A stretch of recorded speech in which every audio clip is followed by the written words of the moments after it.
नमस्कार, स्वागत है आपका। आप देख रहे हैं हमारी खास पेशकश लीगल हेल्पलाइन और मैं हूं आपके साथ अनंत। इस देश का लोकतंत्र इस देश की खूबसूरती का एक अभिन्न अंग है, जहां जनता के लिए जनता द्वारा शासन के एक सूत्र पर चलते हुए हर एक नागरिक को समानता के साथ स्वेच्छा से जीने का अधिकार दिया जाता है।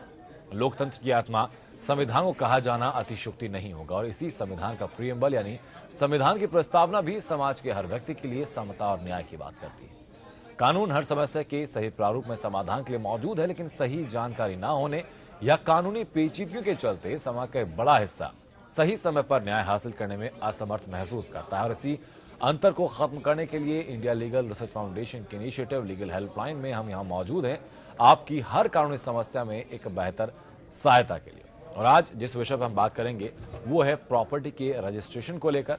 प्रॉपर्टी के रजिस्ट्रेशन में अक्सर लोग कानूनी दुविधा में पड़ जाते हैं कि किस कागजात को कहां उनको जमा करना होगा, प्रॉपर्टी के रजिस्ट्रेशन के लिए क्या क्या फॉर्मेलिटीज होती हैं और अगर कहीं पे कोई दिक्कत आपको सामने आती है तो उसका सोल्यूशन आप कैसे ले सकते हैं। कोई कागजात गलत अगर आपके पास आता है, आपके पास कोई डिस्प्यूट प्रॉपर्टी में रहता है रजिस्ट्री से लेकर, तो उन तमाम चीजों से लेकर क्या कानून है, क्या नियम है, इन तमाम चीजों के जवाब आज इस शो के दौरान आपको हम पहुंचाएंगे। उसके अलावा अगर आप किसी और भी कानूनी समस्या से जूझ रहे हैं तो हम आपके साथ यहाँ मौजूद हैं, आपकी हर कानूनी समस्या में आपके लिए बेहतर और निःशुल्क कानूनी सहायता के लिए।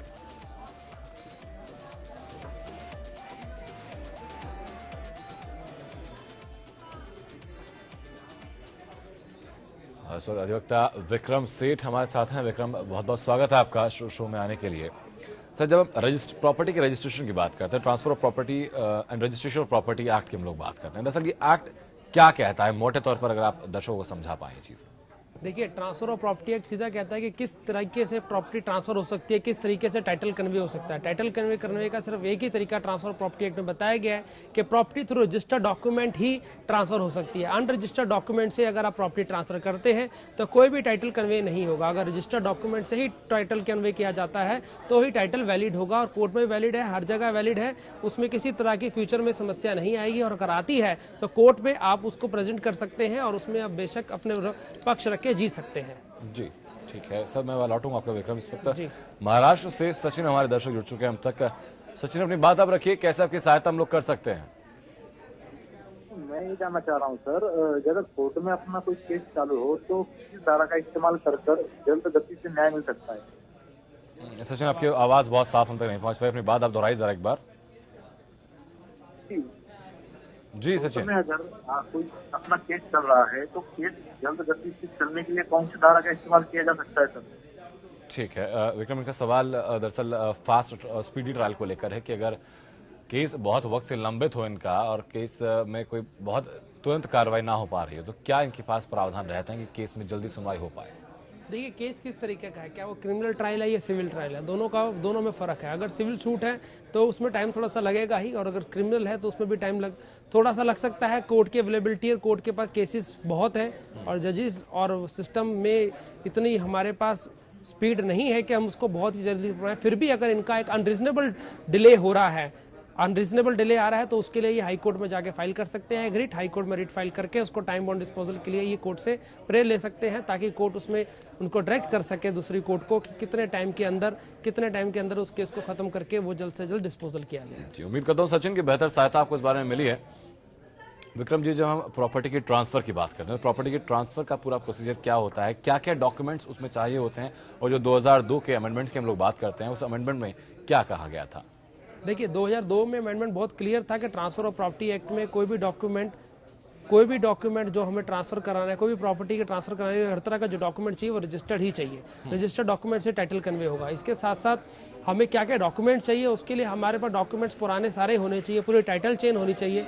टाइटल चेन पूरी हमें चेक करनी पड़ेगी। उस टाइटल चेन में देखना पड़ेगा कि क्या डॉक्यूमेंट्स हैं जो रजिस्टर्ड डीड के थ्रू बने हुए हैं। और सन 2002 से पहले अनरजिस्टर्ड डॉक्यूमेंट भी वैलिड है और 2002 के बाद सिर्फ रजिस्टर्ड ही वैलिड है। तो 2002 से पहले जो अनरजिस्टर्ड डॉक्यूमेंट है उनकी प्रॉपर स्क्रूटनी करनी पड़ेगी कि किस तरीके के डॉक्यूमेंट थे। उसके इवन अप टू फर्द तक आपको निकलवा के देखना पड़ सकता है कि उस डॉक्यूमेंट में पुराना रिकॉर्ड क्या है उस प्रॉपर्टी का, उसके बाद ही उसको ट्रांसफर किया जाएगा। जी, इस वक्त मोहम्मद सिकंदर हमारे साथ हमारे दर्शक जुड़ चुके हैं। सिकंदर, अपनी बात आप रखिए, कैसे आपकी सहायता हम लोग कर सकते हैं।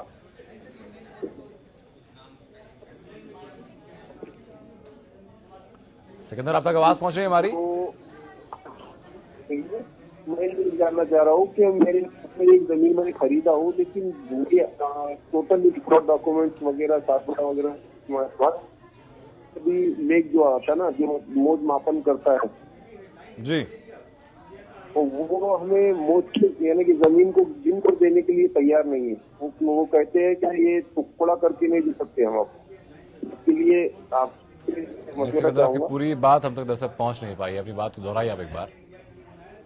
ये मेरे पास में जमीन सिकंदर, कनेक्टिविटी की वजह से आपकी आवाज सही तरीके से हम तक पहुंच नहीं पा रही है। आपका नंबर हम तक जरूर पहुंच गया है। इंडिया लीगल रिसर्च फाउंडेशन की तरफ से आपको कॉल किया जाएगा। आपकी समस्या सुनकर आपकी बेहतर सहायता हमारी तरफ से जरूर की जाएगी। बहुत बहुत शुक्रिया आपका जुड़ने के लिए। लेकिन जब फर्द निकलवाने की बात आपने की थी, तो उसका प्रोसीजर क्या होता है और क्या फायदा होता है अगर हम फर्द निकलवा कर चेक करते हैं? तो देखिए, तहसीलदार के पास जाके आप पूरी प्रॉपर्टी का रिकॉर्ड निकलवा सकते हैं। जो पहले सारी एग्रीकल्चर लैंड थी, एग्रीकल्चर लैंड के बाद सब चीजें कन्वर्ट होते हुए रेजिडेंशियल में कन्वर्ट हुआ। तो जिस तरह आपको टाइटल सबसे पहले ढूंढना है, तो उसका बिगिनिंग पॉइंट जो है वो फर्द है। आप तहसीलदार के पास जाएं, फर्द में देखें, चेक करें प्रॉपर्टी किस नाम से चढ़ी हुई थी, क्या था, उसके बाद क्या क्या टाइटल आपको मिलता जा रहा है, उस तरह से पूरी चेन बनाते जाइए। अब तक जब तक आप खरीदने जा रहे हैं जिस बायर से, उस बायर तक का पूरा रिकॉर्ड आपके पास आ जाएगा। उस रिकॉर्ड से आप पूरा टैली कर सकते हैं और उस रिकॉर्ड को आप क्रॉस वेरीफाई भी कर सकते हैं रजिस्ट्रार के पास जाके। किसी भी प्रॉपर्टी की सेल डीड की सर्टिफाइड कॉपी आप ले सकते हैं, वो पब्लिक डॉक्यूमेंट है। और उस सेल डीड को वेरीफाई करने के लिए आप जो है किसी वकील के पास जा सकते हैं। वकील के पास जाके पूरा इंस्पेक्शन कर सकते हैं, रजिस्ट्रार ऑफिस में चेक कर सकते हैं, साथ साथ में उसकी एक सर्टिफाइड कॉपी भी ले सकते हैं, लेके दिखा सकते हैं, क्योंकि पब्लिक डॉक्यूमेंट है, पब्लिक डोमेन में अवेलेबल है, कोई भी जाके उसको देख सकता है, चेक कर सकता है, इंस्पेक्ट कर सकता है। सर, उसके प्रोसीजर के बारे में आपसे मैं जानूंगा विक्रम, कैसे कर देना चाहिए। उससे पहले राजस्थान से ओमपुरी हमारे दर्शक जुड़ चुके हैं हम तक। ओमपुरी साहब, अपनी बात आप रखिए, कैसे आपकी सहायता हम लोग कर सकते हैं? नमस्कार सर, आपने ये बहुत अच्छी मुहिम चलाई है। मैं सर ये जानना चाहता हूँ जी कि हमारे गोस्वामी समाज में समाधि स्थल होता है, और समाधि स्थल पे अवैध शराब के जैसे ठेके लगा दिए गए हैं और वो हटा दे नहीं, और हमें समाधि के उसकी जगह खाली करवाने के लिए सर क्या करना चाहिए? जहाँ तक की बात मैं समझ पाया विक्रम, इनके कहना ये है कि कोई स्पिरिचुअल प्लेस है, कोई धार्मिक स्थान है जहाँ पर अगर अवैध कब्जा हो जाता है या फिर एक एनक्रोचमेंट अगर वहाँ हो जाती है, तो उसको कैसे वो लोग खाली करा सकते हैं? देखिए, इंक्रोचमेंट पब्लिक लैंड में कहीं भी है वो इलीगल है। उसके लिए सबसे बड़ी बात है कि महानगर पालिका जो आपकी है, वहाँ पे आप कंप्लेंट करें कि आपके पब्लिक लैंड पे इस तरह या प्राइवेट लैंड पे किसी तरह कोई इंक्रोचमेंट कर रहा है, और साथ में पुलिस में भी उसकी कंप्लेंट दें, तो जल्द से जल्द उसका वो जो है आपकी कंप्लेंट पे एक्शन लेके उनको हटाया जाएगा। जी ठीक है विक्रम, अक्सर हम सुनते हैं लाल डोरे की जमीन के बारे में हम लोग सुनते हैं। पहले तो मैं समझना चाहूंगा कि लाल डोरे की जमीन दरअसल वो होती क्या है, और अक्सर ये भी होता है कि लाल डोरे की जमीन को जब खरीदा या बेचा जाता है तो कई दफा फ्रॉड होने की संभावना उसमें बहुत ज्यादा रहती है। कई दफा गलत कागजात दे दिए जाते हैं या फर्जी कागजात दे दिए जाते हैं, तो उन सबसे हम कैसे बच सकते हैं? देखिए, वो लाल डोरे की जो जमीन होती है वो एक तरह की पूरे गांव की जमीन है, वो गांव के पर्पस के लिए रखी जाती है, वो ऑर्गेनाइज नहीं की गई। तो जब ऑर्गेनाइज नहीं की गई रूरल एरिया की जमीन है, उसको आप बेच नहीं सकते, सेल नहीं कर सकते। और उस तरह का कन्वर्जन में क्या होता है, क्योंकि बहुत सस्ते रेट पे मिल जाती है और उसके बाद कमर्शियल रेस होकर बहुत महंगे रेट पे जाती है। इस तरीके से कई लोग इस लोगों में इन्वॉल्व रहते हैं कमर्शियल डील्स में, कि सस्ता लेके इसको महंगा बेचा जाए, उसकी प्रॉपर्टी में कन्वर्जन में करते हैं। हालांकि उसका कन्वर्जन एक लीगल प्रोसेस है, जो कि एक पूरा सेंटिटी के थ्रू प्रूव होता है, वो बहुत मुश्किल है। जो लोग बेचते हैं वो इस तरह नहीं कर पाते, इसलिए इस तरीके के डील जो है कभी नहीं लेनी चाहिए। लाल डोरा वगैरह में डील नहीं करनी चाहिए, हमेशा दिक्कत आती है। और कभी ना कभी, क्योंकि म्यूनसिपल एरिया पे नहीं आई है, उस पर टैक्सेस प्रॉपर नहीं लगे हैं, उस पर प्रॉपर नक्शा पास नहीं हो सकता, तो इसलिए जो भी आप काम करेंगे वो इलीगल ही रहेगा। ठीक है, लेकिन सर अगर उसमें कोई फर्जी कागजात लगाकर आपको बेच दी जाती है प्रॉपर्टी, तो उससे हम कैसे बच सकते हैं? कागजात की जांच हम कैसे करवाएं? देखिए, आप कागज की जांच के लिए मैंने बताया, आप रजिस्ट्रार ऑफिस में जाएं, फर्स्ट से चेक करेंगे, आपको पता चल जाएगा कि वो एरिया किस एरिया में आती है, किसकी जमीन है, कैसी है।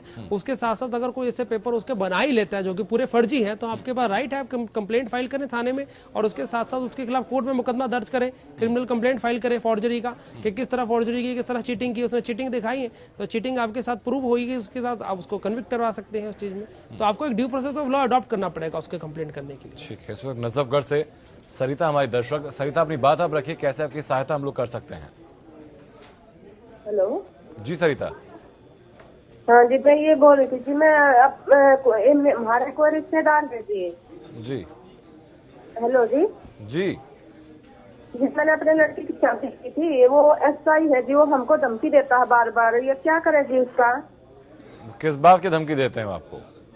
वो ये बोलता है उसकी बहन थोड़ा सा भी घर में थोड़ा सा भी कुछ भी हो जाए जी, आपको भी पता है घर में थोड़ा बहुत खटपट हो ही जावा है जी। उस वो ऐसा है मैं तुमने सबको बंद करवा दूंगा जी, वो इस तरह की धमकी दे रहा है। हालांकि आपकी पूरी बात मैं समझ नहीं पाया सरिता, लेकिन जितना मैं समझा हूँ विक्रम, इनकी बात यही है कि भाई जो लोकल पुलिस अथॉरिटीज़ है उनकी तरफ से थ्रेट इनको मिलती है किसी बात को संबंध को लेकर। तो अगर नाजायज अगर वो थ्रेट अगर होती है तो फिर कैसे पब्लिक डोमेन में डील कर सकते हैं इस चीज़ को? नहीं, बिल्कुल अगर आपको किसी थाने से कोई प्रॉपर रिस्पांस नहीं मिल रहा और आपको इस तरह का कोई थ्रेट्स आ रहा है तो सबसे पहले आप उस थाने के जो ऊपर है एसीपी डीसीपी को उनकी शिकायत करें और उसके साथ साथ उसी की कॉपी आप ह्यूमन राइट कमीशन में भेज दें। ह्यूमन राइट कमीशन का एड्रेस आप नेट पे मिल जाएगा, ह्यूमन राइट कमीशन में आप भेजें तो वहां से उनके खिलाफ भी एक्शन होगा। किस तरीके से वो आपको क्यों परेशान कर रहे हैं और ऐसा क्या है जो अपनी दादागिरी दिखा रहे हैं या वो क्या चाहते हैं, क्या एक्सटॉर्ट कर रहे हैं, ये क्या चीजें हैं वो आपको पता है। उस चीज के लिए आपके पास राइट है, आप एसीपी डीसीपी सबको सीपी तक को कंप्लेंट करें, ह्यूमन राइट कमीशन में भी उसकी कंप्लेंट भेजें।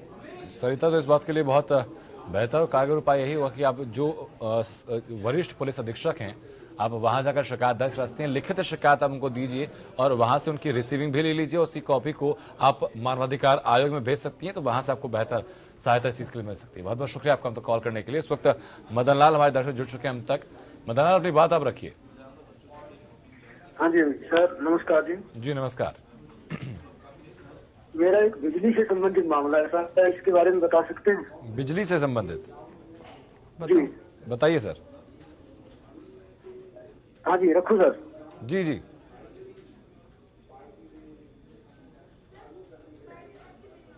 हाँ जी सर, आपकी आवाज हम तक पहुंच रही है, अपनी बात आप रखिए।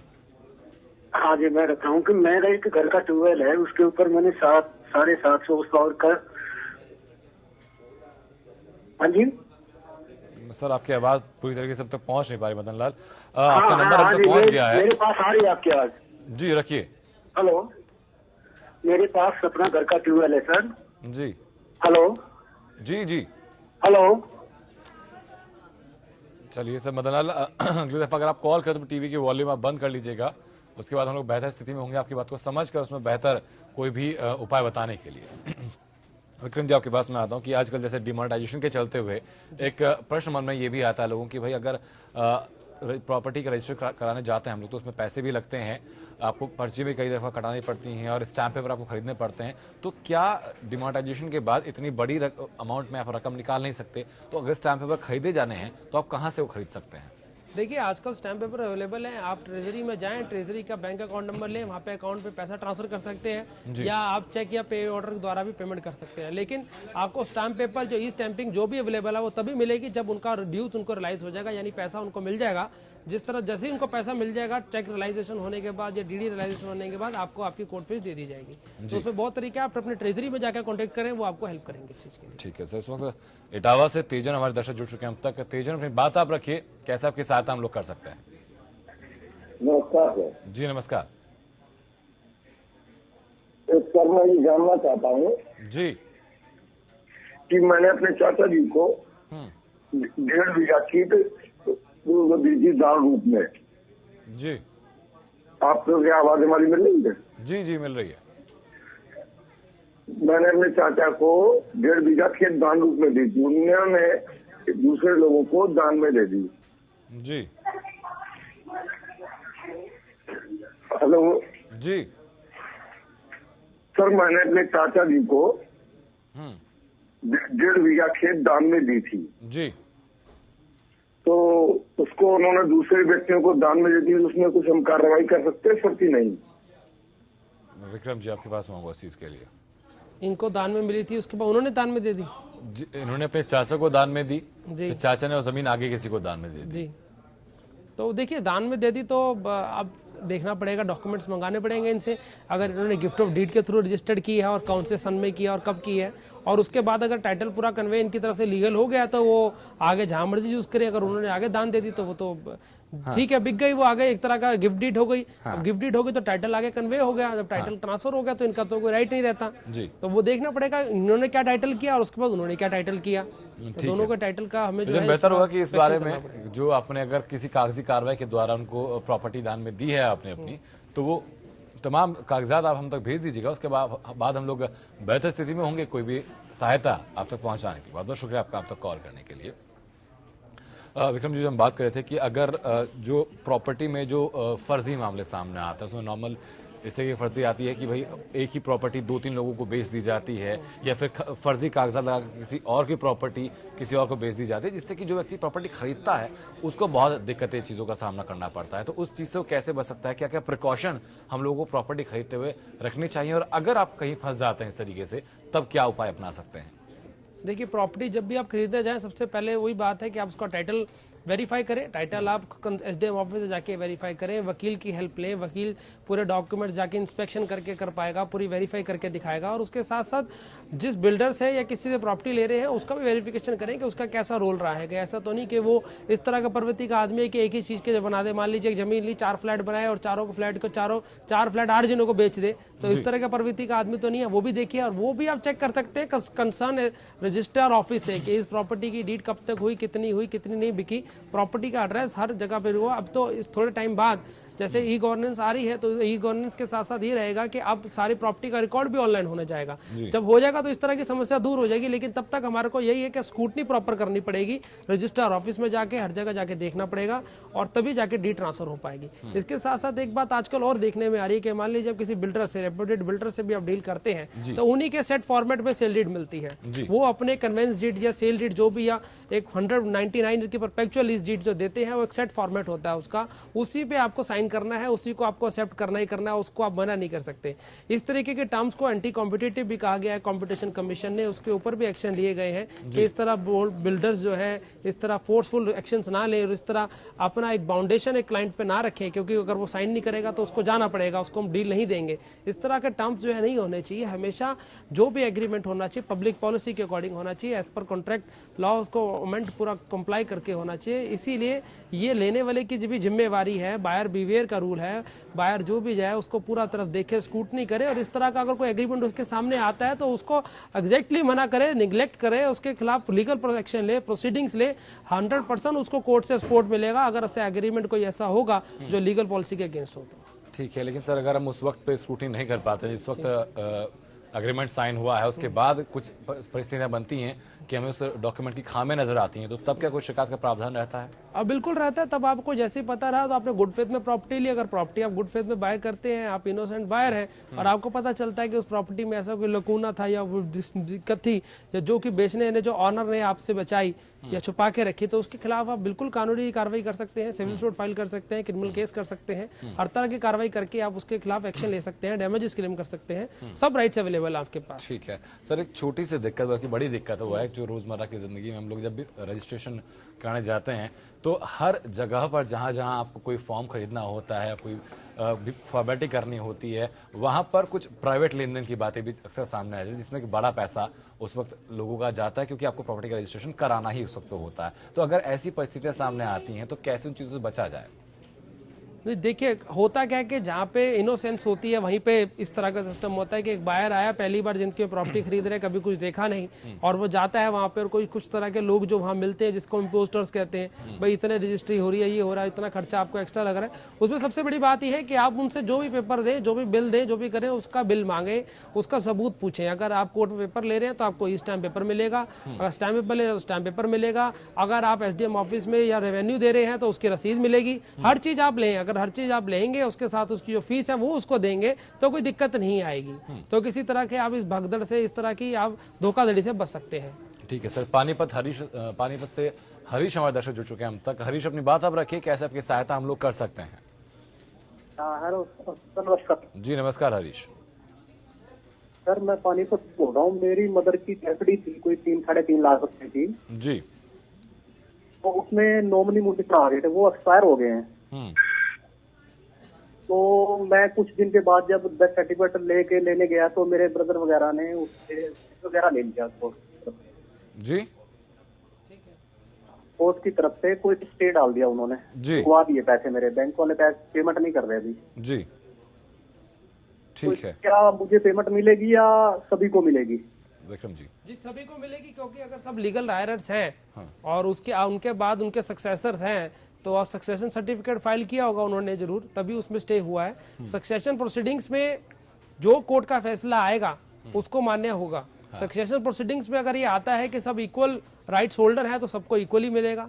सक्सेशन प्रोसीडिंग्स में आपको एविडेंस ऐसा देते हैं जिससे साबित होगा कि पैसा ये आप ही का था, आपने ही उनके नाम पे कराया था और आप ही को मिलना चाहिए, और कुछ आप साबित कर सकते हैं तो आप ही को मिलेगा। तो ये सक्सेशन प्रोसीडिंग्स में और सक्सेशन कोर्ट का ऑर्डर देखना पड़ेगा जो कि इस प्रोसीडिंग्स में आपको ऑर्डर दे पाएंगे। विक्रम जी, जैसे उन्होंने बताया कि उस फिक्स डिपॉजिट में नॉमिनी इन्हीं को बनाया हुआ था, तो क्या इनका एक अधिकार नहीं बन जाता उसके एफडी के ऊपर? नहीं, इन्होंने अगर नॉमिनी इन्हीं को बनाया गया था, मैं वही तो बोला कि वो सक्सेशन कोर्ट उसको प्रोसीडिंग्स को अवेल करते हुए देखेगी कि नॉमिनी इसको बनाया गया था, तो जरूर ये भी एविडेंस से प्रूव करेंगे कि लुक आफ्टर ये करते थे और मदर का इल और विल लीजिंग को देने की थी, इसलिए इन्हीं को ही प्रॉपर्टी मिल रही, उसमें मिलना चाहिए फिक्स डिपॉजिट का जो पैसा है, अगर नॉमिनेशन इनके नाम करता हूं कि बेहतर सहायता इस बारे में आपको जरूर मिली है। उसके अलावा कोई दिक्कत आपके सामने आती है तो आप निसंकोच होकर हमें कॉल कर सकते हैं और बेहतर कानूनी सहायता आप हमसे ले सकते हैं।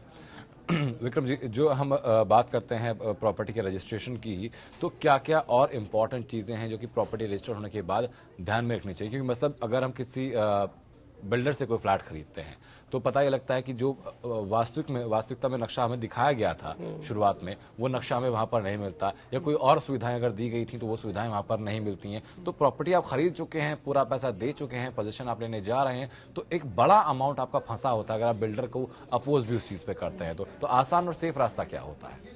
देखिए, आसान और सेफ रास्ता तो इसमें यही है कि जैसे आपको मिलता है उसी समय आपने जो टाइटल डीड्स ली और जो उसके साथ आपको नक्शा दिया गया उसमें कोई डेविएशन है कि नहीं, आप इंस्पेक्ट करते हैं, आपको पता चलता है, तो उसके लिए आप क्लेम कर सकते हैं, क्योंकि आपके पास एक रिटर्न कॉन्ट्रैक्ट है जो सेल डीड कहते हैं, एग्रीमेंट टू सेल उसके साथ हुआ था पहले, वो भी है।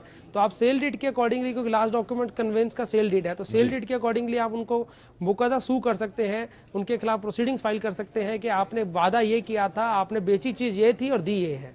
जिस तरह आपको चीज खरीदने चाहते हैं, बेचता कुछ है और मिलता कुछ है, इसी तरीके से अगर प्रॉपर्टी में भी एरिया लिखा है सेल डीड में 800 स्क्वायर फीट और आपको मिला है 600 स्क्वायर फीट, तो आप उसमें बिल्कुल कंप्लेन कर सकते हैं कि 600 क्यों मिला है। इसमें सुपर और कारपेट का भी आता है, जो वॉल टू वॉल और एरिया जो बाकी एमिनिटीज में होता है, तो वो भी देखने वाली बात है, वो बकायदा सेल डीड में लिखा होगा कितना कारपेट है और कितना सेल है। तो डेफिशिएंसी इन सर्विसेज का केस भी सर बिल्कुल कंज्यूमर कोर्ट में भी आप फाइल कर सकते हैं, डेफिशिएंसी इन सर्विसेज है उसमें आप फाइल कर सकते हैं, उसमें फाइल करके आप उनसे क्लेम ले सकते हैं। डेफिशिएंसी सर्विस होगा तो डैमेज भी मिलेगा, कंपनसेशन भी मिलेगा आपको। उसके साथ साथ अभी रियल एस्टेट एक्ट भी पास हो गया है, हर जगह रियल एस्टेट अथॉरिटी बन गई है, अभी यूपी में बन गई है और एक जगह पे और 2 बन गई है, तो वहाँ पे रियल एस्टेट अथॉरिटीज हैं, तो वहाँ भी आप जाके बॉडीज में भी कंप्लेंट कर सकते हैं उनके खिलाफ। इस वक्त नागौर से तुगराज हमारे दर्शकों तो जुड़ चुके हैं। तुगराज साहब, अपनी बात आप रखिए, कैसे आपकी सहायता हम लोग कर सकते हैं?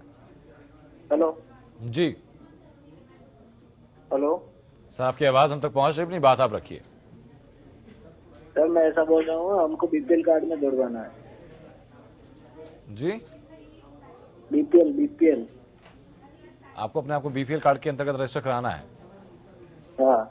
तो सर, इसके लिए आप जो भी संबंधित अथॉरिटीज आपके इलाके की हैं, आप उनसे जाके मिलिएगा और वहां पर आपको इस बारे में बेहतर सहायता मिल पाएगी। बहुत बहुत शुक्रिया आपका हम तो जुड़ने के लिए, और बहुत बहुत शुक्रिया विक्रम जी आपका भी शो में आने के लिए, बेहतर सहायता इस बारे में देने के लिए, दर्शकों की समस्या में बेहतर उनका मार्गदर्शन करने के लिए। इंडिया लीगल सर्च फाउंडेशन के इनिशिएटिव लीगल हेल्पलाइन का एकमात्र उद्देश्य यही है कि समाज के हर वर्ग के हर व्यक्ति को एक बेहतर कानूनी सहायता हम लोग पहुंचा पाएं। अगर आपको किसी भी तरह की दिक्कत सामने आती है, किसी भी तरह की कानूनी सहायता पाने में या बेहतर तरीके का न्याय पाने में, फोन नंबर हमारे लगातार खुले हुए हैं, फोन लाइन हमारे लगातार खुली हुई है। आप किसी भी वक्त हमें कॉल करके बेहतर और निःशुल्क कानूनी सहायता आपसे प्राप्त कर सकते हैं। नमस्कार।